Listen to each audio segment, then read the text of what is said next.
আপনারা মুমিন হিসাবে বলুন তো আমাদেরকে বানাইছে কে? আরো জোরে আওয়াজ করে বলুন আমাদেরকে বানাইছেন কে? আসমান জমিন কার বানানো? আমাদের সকলের মালিক পালনে ওয়ালা কে? এই যে আমাদের বানাইছে আল্লাহ। আল্লাহ তাআলা খালাকাল ইনসান, মানুষকে বানাইছেন আল্লাহ। এই যে বিশ্বাস, এটা নষ্ট করার জন্য প্রাণী বিজ্ঞানের এই অংশ ডারউইনের ভ্রান্ত মতবাদ যথেষ্ট। ডারউইনের মতবাদ বলবে যে মানুষ আল্লাহ বানায় না, এটা বান্দর ছিল পরে মানুষ হইছে। এটা আসলে ছিল বানর, পরে এটা হয়ে গেছে লেজরুস পেরে মানুষ। যদি স্রষ্টার উপরে ঈমান নষ্ট করে দেয়া হয় তাহলে তার তাওহীদ, তার ঈমান নষ্ট হয়ে যাবে।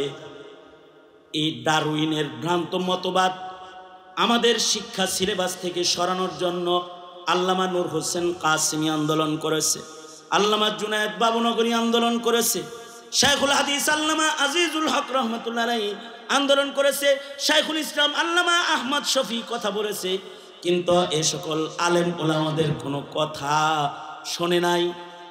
জাতির কাছে বারবার শিক্ষা হিসেবে ডারউইনের মতবাদ পাঠাইছে। এটা পয়রা কি হবে? এটা পয়রা একটা ভুল মেসেজ জাতির কাছে পৌঁছতে থাকবে, প্রজন্মের মুসলমানের কাছে পৌঁছতে থাকবে।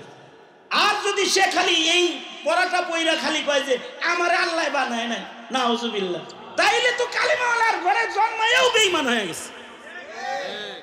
জন্ম তো হয়েছে কালিমাওয়ালার ঘরে, কিন্তু বেঈমান হয়ে গেছে এই বিশ্বাসের কারণে। প্রাণী বিজ্ঞান তো আমাদের মাদ্রাসায়ও পড়ানো হয়।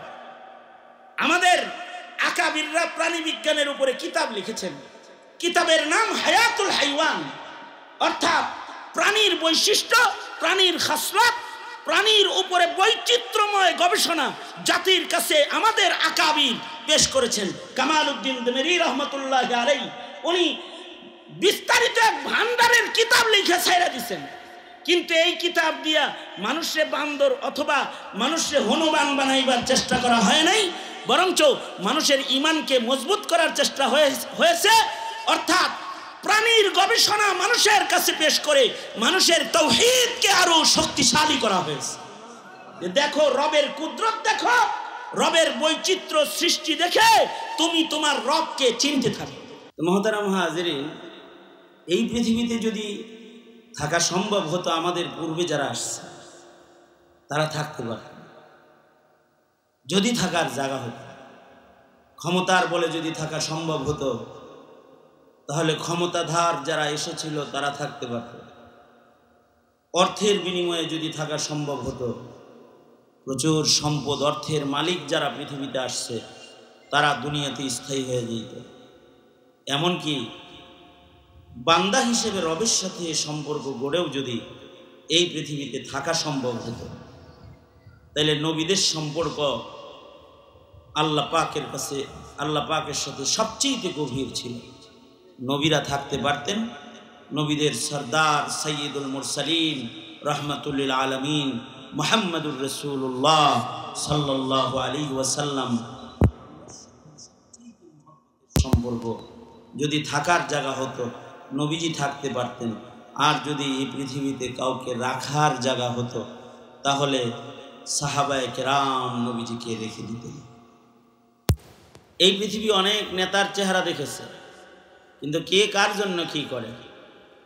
এই যে শেখ হাসিনা প্রধানমন্ত্রীর দায়িত্ব পালন করলো, এতদিন দেশের মোড়লের চেয়ার দখল করে বসে রইল, বিপদে যখন পড়ল সব আগেই ফ্লাইটে উঠে সব যার যার মতো দেশ ছেড়ে চলে গেল। অর্থাৎ কেউ কারণ না, মুসিবতে যখন পড়েছে তখন একাই যেতে হয়েছে। হেলিকপ্টারে উঠা দাদা বাবুর দেশে একা একাই গেছে, কাউরে সাথে লয়ে যেতে পারে না, কেউ সাথে যায় না। কিন্তু মুহাম্মদুর রাসূলুল্লাহ সাল্লাল্লাহু আলাইহি ওয়াসাল্লাম এইরকম দুনিয়ার এইরকম নেতা ছিলেন না। আল্লাহর রাসূল সাল্লাল্লাহু আলাইহি ওয়াসাল্লামের জন্য সাহাবায়ে কেরাম নিজেদের সর্বস্ব কোরবানি দিতে প্রস্তুত ছিলেন। জান মাল যা কিছু আছে সব কিছুর বিনিময়ে নিজেরা সবাই সকল কোরবানি দিয়েও যদি নবীজিকে জমিনের উপরে রাখা যায় তো তাহলে সাহাবায়ে কেরাম সর্বোচ্চ কোরবানি দিয়ে এর দৃষ্টান্ত পেশ করতেন। কিন্তু এই পৃথিবী আসলে কাউকে রাখার জায়গাও না, এই পৃথিবী থাকার জায়গাও না, এই পৃথিবী কাউরে রাখার জায়গাও না। এই পৃথিবীর থেকে সকলকে আলাদা একটা গন্তব্যের দিকে মৃত্যুর মাধ্যমে বের হয়ে যেতে হয়। মরণ দরজা দিয়ে পৃথিবী থেকে সবাই বিদায় নেয়। মরার পরে যত মানুষ দুনিয়ায় আসে আর মৃত্যুর মাধ্যমে যারা বিদায় নেয় এদের দুইটা ভাগ হয় বরজখ থেকে, হয়তো জান্নাতি নয়তো জাহান্নামী, হয়তো আগুনে নয়তো বাগানে। আখিরাতেও বিচারের পরে দুই ভাগ হবে, একদল আল্লাহর জান্নাতে যাবে আর একদল দোজখের আগুনের ইন্ধন হবে। সিদ্ধান্তের বিষয়। মরণ দরজা দিয়ে আমি যখন দুনিয়া থেকে বেরোয় যাব, আমি যাব কোথায়, আমার গন্তব্য কোনটা, এটা ঠিক করা দরকার। এই গন্তব্য যারা ঠিক করে তাদেরকে আল্লাহর রাসূল বলেছেন এরা হলো সালাক আল কাইয়িসু মান দানা নাফসাহু ওয়া আমিলা লিমা বাদাল মাউত। এই গন্তব্য যারা ঠিক করে যে মরার পরে আমার কি হবে, বাদাল মওত আমার হালত কি, আমি কি দোজখে যাইতেছি নাকি জান্নাতে যাইতেছি, আমি কি আল্লাহর কাছে যাইতেছি নাকি আমি আগুনে নিক্ষিপ্ত হইতাছি, এই চিন্তা এই ভাবনা যারা রেখে তাদের গন্তব্যকে যারা নিশ্চিত করে এদেরকে আল্লাহর রাসূল বলেছেন চালাক। গন্তব্যটা জান্নাত ঠিকানা বানাইতে, আল্লাহর কাছে পৌঁছতে, আগুন থেকে বেঁচে বাগান পথের পথিক হইতে কি সম্বল লাগবে, সেই সম্বলগুলাকে হেফাজত করা চতুর মানুষের কাজ। জান্নাতের বাগানে পৌঁছতে অনেক টাকা লাগবে না, ক্ষমতাসীন ক্ষমতার চেয়ারও লাগবে না, সুন্দর চেহারাও লাগবে না, সুন্দর বাড়ি সুন্দর যানবাহনের মালিকও হইতে হবে না। গন্তব্য জান্নাত বানাইতে স্বচ্ছ একটা ঈমান লাগবে আর ইখলাস যুক্ত কিছু নেক আমল লাগবে। স্বচ্ছ ঈমান যার সম্বল হবে আর ইখলাস যুক্ত নেক আমল যার সম্বল হবে, সে চিরদিনের জন্য আল্লাহর জান্নাতের স্থায়ী বাসিন্দা হিসেবে আল্লাহর কাছে জায়গা পায়।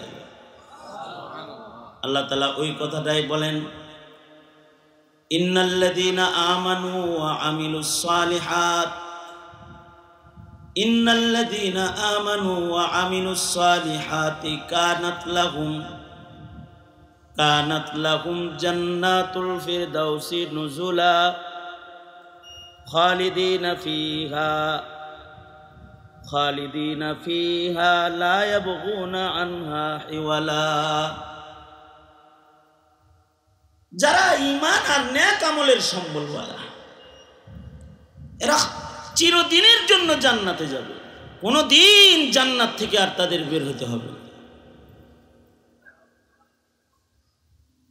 ঈমানের সম্বল আমার এবং আমার প্রজন্মের আমার সংরক্ষণ হইতেছে কিনা, আমার প্রজন্মের ঈমান সংরক্ষণ হইতেছে কিনা, এটা ভাবনার বিষয়, চিন্তার বিষয়। কারণ আমার প্রজন্মকে বেঈমান বানানোর জন্য জমিনের মোড়ে মোড়ে প্রত্যেকটা কর্মক্ষেত্রে নাস্তিকদের দল বসে আছে, যারা আমাদের মুসলিম সমাজের সন্তানদের ঈমান নষ্ট করার চৌকিদারি ইহুদ নাসারার কাছ থেকে গ্রহণ করেছে। কিভাবে আমাদের সন্তানদের ঈমানটাকে নষ্ট করে দেওয়া যায়। কিন্তু আমরা তো চিন্তা করি না যে আমার সন্তানের ঈমান কি আসলে হেফাজত হইতেছে কিনা।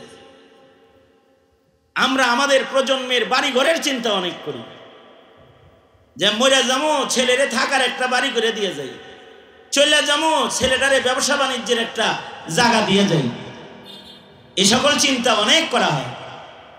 কিন্তু আমি চলে যাব, আমার প্রজন্মের ঈমান রক্ষা হবে তো, এই চিন্তা করার অভিভাবকেরও এখন অভাব। এই ভাবনার অভিভাবকও এখন মুসলিম সমাজে কম হয়ে গেছে। আমাদের প্রজন্মের হালত কি, ছোট্ট একটা দৃষ্টান্ত দিলে আপনাদের বুঝে আসবে। আমার এক বন্ধু এক জানাজার নামাজ পড়াইতে গেছে এক জায়গায়, জানাজা, যেই মাইয়িত মারা গেছে এই মাইয়িতের ছেলে বিদেশ থেকে আইছে বাবার জানাজা পড়ার লেগে। বাপ মারা গেছে, বাবার জানাজা পড়তে বিদেশ থেকে ছেলে আইছে। এই ছেলে নিজের ছেলেরে নিয়ে আইছে, মরার আগে দাফনের আগে কমাস কম দাদার চেহারাটা নাতিরে এক নজর দেখাইবার লেগে। অর্থাৎ বাপের জানাজা পড়তে সন্তান এসেছে, সাথে নাতিরে লই আইছে, মরা মানুষ দাদার চেহারাটা শেষ দর্শন একটু দেখাইবার লেগে। হিসাব করে লাশ রেখে দেয়, এখন লাশ রেখে দিছে। আমার বন্ধু বলতেছে জানাজাটা কেবল শেষ করছি, এবার লাশটা আপনজনরা উঠাইতেছে। এই সময় নাতি বাপের কাছে জিগাইতেছে, মাইয়িতের নাতি তার বাবারে জিজ্ঞাসা করতেছে, আব্বু এখন কি দাদার লাশ আগুন দিয়া জ্বালাইবা? নাউজুবিল্লাহ বলেন। আপনারা কি আমার এই কথাটা শুনছেন? মনে হয় শোনেন না, মানে আমি যে এখন বললাম এটা আওয়াজটা গেছে আপনাদের কানে? নাউজুবিল্লাহ এরকম ব্যবলার মতো কইলেন তো, কি কি কইতেছে? আমি আবার খবরটা দিই, এই ভিতরে মাইক ঠিক করেন। ওর নাম কি যেন? মিজান ভাই, সার্ভিস খুব ভালো করে দিতেছেন আপনি, ধন্যবাদ আপনাকে। তা ভিতরে আওয়াজ ঠিক করেন, বাইরের হর্ন সব বন্ধ করে দেন, দরকার নেই বাইরে। তে ছেলে নাতি তার বাবাকে বলতেছে যে আব্বু এই এখন যে দাদারে লয়ে যাইতেছে, কই লয়ে যায়? এখন কি দাদার লাশ আগুন দিয়ে পুরাইব? কিরকম কথাটা জিগাইছে চিন্তা করে দেখছেন? জিগাইছে কি লেগা? তার মানে হলো একটা মুসলিম সন্তানের এতটুকুন জ্ঞান নাই। মুসলমানের ঘরে জন্ম নেওয়া একটা মুসলিম কিশোরের এতটুকুন জ্ঞান নাই। মৃত্যুর পরে মুসলমানকে কোন জায়গায় পাঠানো হয় এটা সে জানে না। মরার পরে মাইয়িতের সাথে কি আচরণ করা হয় তাও জানে না। মরার পরে মাইয়িতের সাথে আল্লাহর পক্ষ থেকে কি আচরণ আছে তাও জানে না।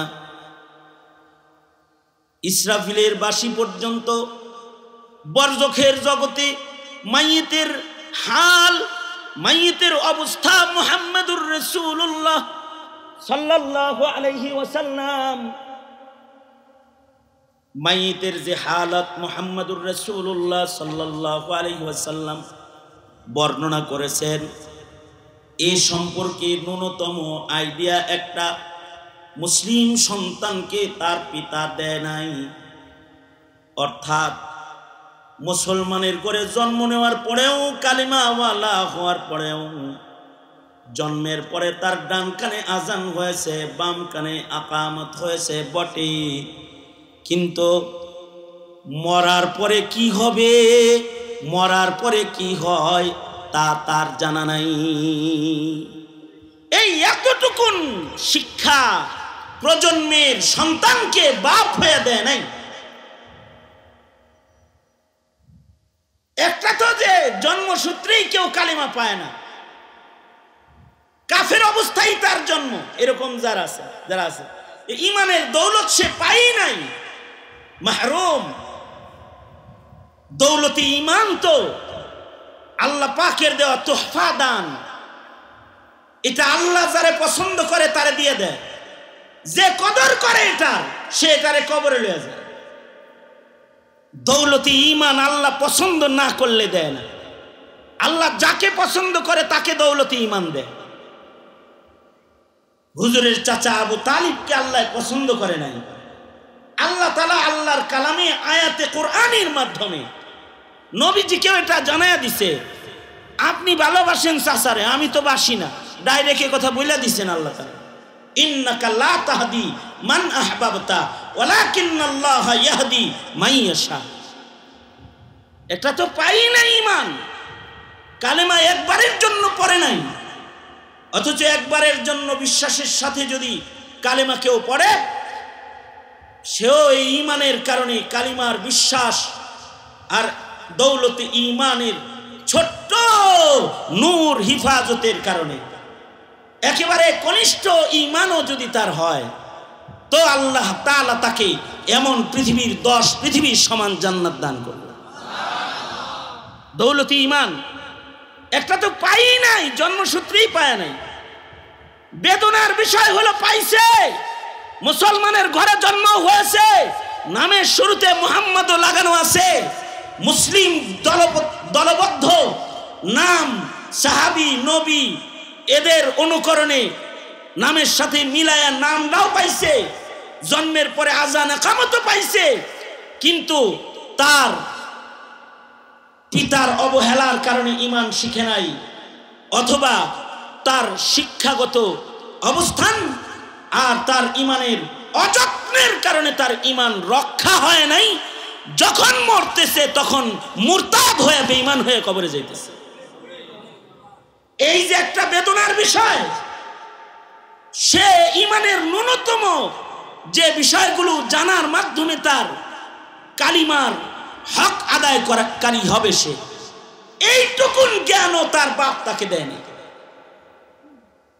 এ কারণে সন্তান জিগাইতেছে বাবারে, আব্বু দাদার লাশ কি আগুনে জ্বালাইবা নাকি এখন? তার মানে কবর জগৎ একটা আছে, কবরেই যে মুমিনের জান্নাতের ব্যবস্থা আছে, কালেমাওয়ালার কবর জান্নাতের বাগান। আল্লাহর রাসূল বরজখ সম্পর্কে বলেছেন, আল কবরু রাউযাতুম মিন রিয়াজিল জান্নাহ আও হুফরাতুম মিন হুফারিন নার। কবর কারোর জন্য জান্নাত হবে, কারোর জন্য দোজখ হবে। এই বিশ্বাস, এই শিক্ষাটাই সে এখনো পর্যন্ত পায় না। তো এটা না পাওয়ার কারণে জিগাইতেছে আগুনে জ্বালাইবা নাকি।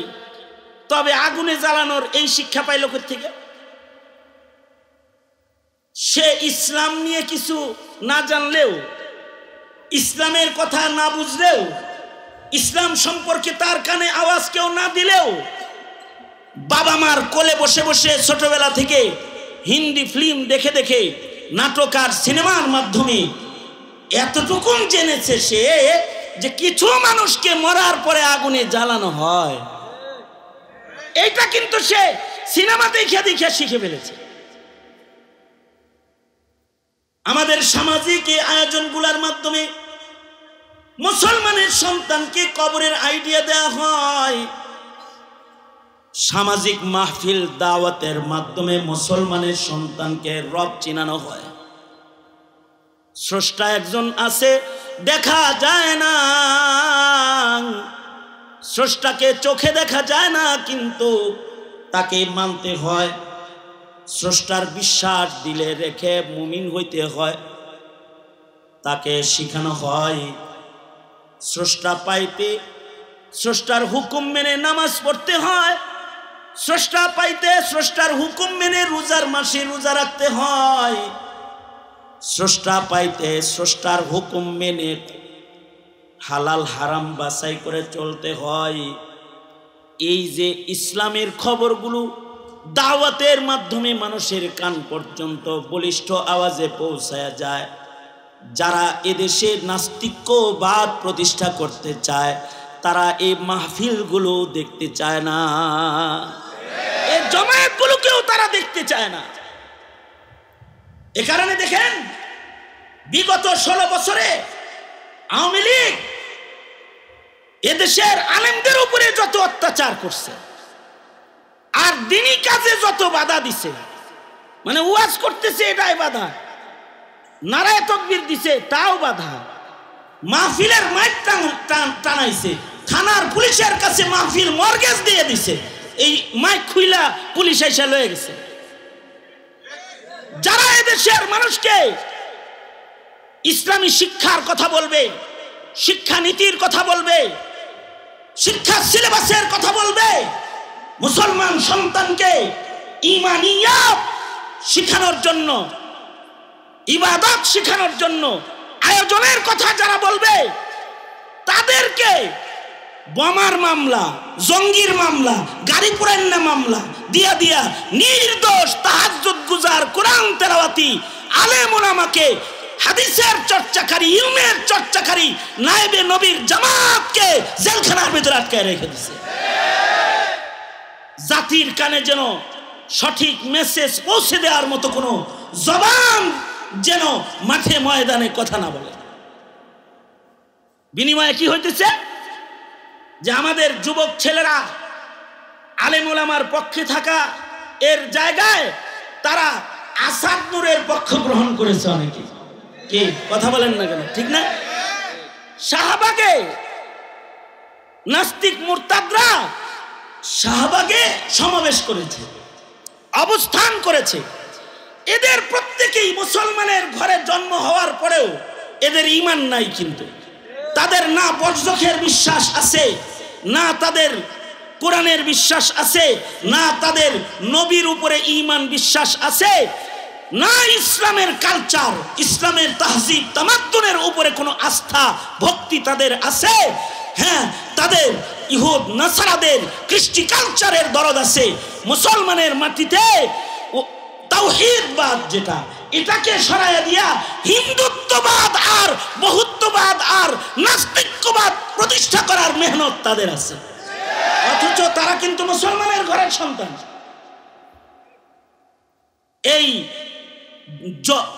যুবকদের কাফেলা, যুবক বহু মুসলমান আছে যারা নাস্তিক্যবাদে বিশ্বাসী। এরা না আল্লাহ মানে, না রসুল মানে, না কবর মানে, না তারা হাদিস মানে। এই আয়োজন কিন্তু মুসলমানের মাটিতে করে করে মুসলমানকে দিন শূন্য করার চক্রান্ত লম্বা সময় ব্যাপী ইসলামের দুশমনরা করছে।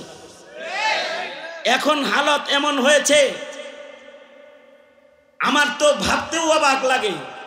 এগুলো যখন চিন্তা করি তখন অস্থির লাগে। আরে কিশোরের কথা কি কমু, যুবকের কথা কি কমু, প্রধান উপদেষ্টা যিনি, তিনি কয় কি দুর্গা পূজা এটা সার্বজনীন উৎসব। মানে ইমানিয়াতের বুঝ আমার প্রধান উপদেষ্টার কি পরিমাণ, যে উনি আমার প্রজন্মকে সার্বজনীন পূজাকে সার্বজনীন বানায় আমার মুসলমানদেরকে মসজিদ আর মন্দিরের ব্যবধান ভুলানোর চক্রান্ত চলে এসেছে। যে ঈদগাহ আর পূজার ব্যবধান বুঝাইবার যে একটা আয়োজন, এই আয়োজনটা পর্যন্ত নষ্ট করে দিতেছে। এই যে আমাদের হালাত, আমাদের প্রজন্মের এই হালাত যদি বাকি থাকে, তাহলে কোথায় থাকবে তাদের ঈমান, আর কোথায় থাকবে তাদের তাওহীদের উপরে বিশ্বাস?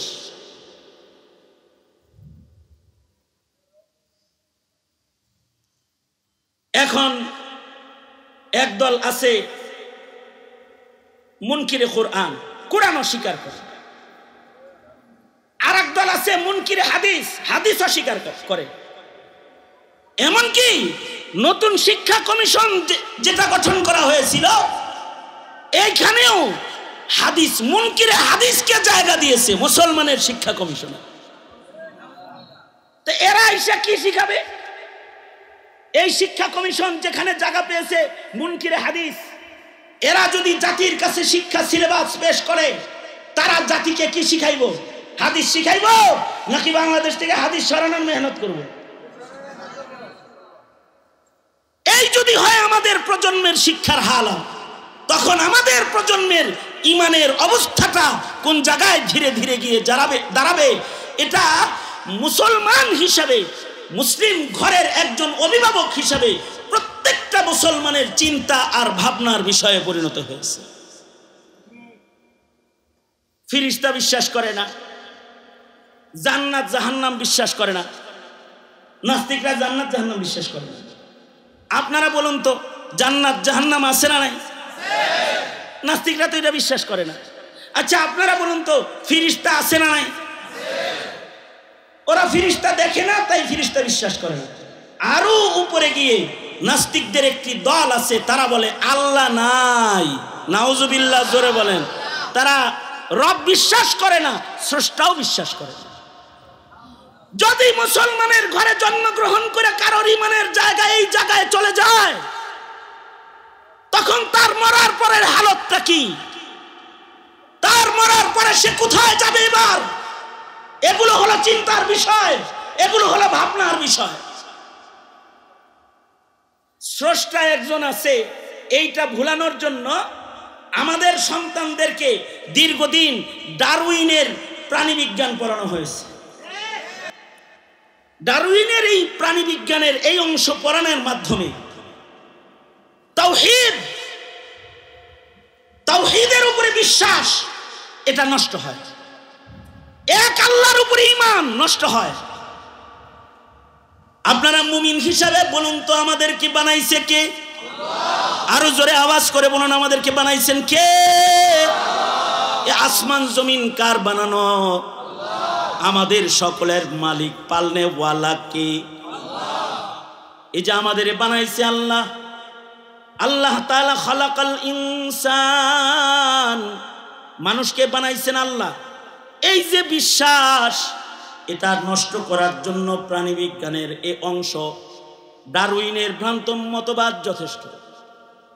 ডারউইনের মতবাদ বলবে যে মানুষ আল্লাহ বানায় না, এটা বান্দর ছিল পরে মানুষ হইছে, এটা আসলে ছিল বানর, পরে এটা হয়ে গেছে লেজরুস পেরে মানুষ।